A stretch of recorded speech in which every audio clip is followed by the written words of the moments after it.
Tea has become one of the most popular drinks in the entire world. It has ranked at number 2 as the most popular drink in the world next to water. More than 80% of Americans have tea in their households, and about half of the population include tea in their daily routine. There are roughly about 20,000 variations of tea that are in existence, which goes to show how long it has been around for.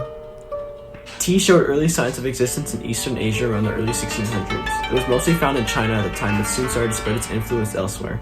Zen priests and Buddhists from China would frequently come to trade resources, in which tea was introduced to a small amount of priests and monks in Japan.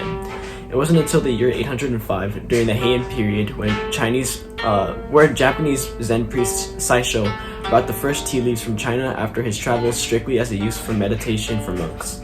It wasn't until the year 1195 where the tea enthusiast and Buddhist monk Aisai planted the tea tree seeds on the island of Kyushu and in the monasteries of Hakata, and started to push for the popularization of the drink to other groups. He was successful in his endeavors, as soon after elitist statesmen and intellectuals would start drinking tea. It would also be introduced into ceremonies of the samurai as well.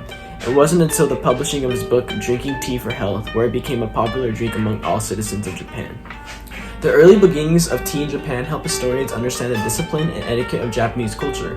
During this time, many other places around the world had also been introduced to tea. India and China were among the few, and a major problem between all these civilizations was oxidizing of tea leaves. India and China would use the method of heating up leaves on a flat surface from preventing oxidation.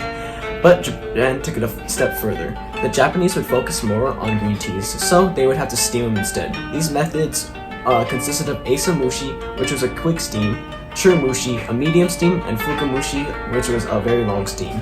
This goes to show the nature of Japanese culture in the sense that they are very disciplined, patient, and very proud of what they do by perfecting the tea-making process in order for it to be at its peak level. Another example of this is the way tea was incorporated into society. As traditions were already being made from groups like the monks and the samurai, traditions were also being created in the entirety of Japanese society. The famous Japanese tea ceremony is the ideal example of this. Considered a pastime to the Japanese tea ceremony was initially started by the upper class in Japan as a way to serve and drink matcha, a powdered form of Japanese green tea. This pastime quickly became a display of Japanese spiritual discipline and as an art. It came down to the appreciation of all things included in the ceremony. The simplicity of the tea rooms, the feel of the chawan, or the bowl that the tea would cool in, included with a company of friends or family to essentially feel a simple moment of purity. The discipline aspect of this would play into the specific flower arrangements, ceramic calligraphy, special meals like kaiseki, and most importantly, the host. This can be seen as one of the most root traits of discipline and spirituality in Japanese life.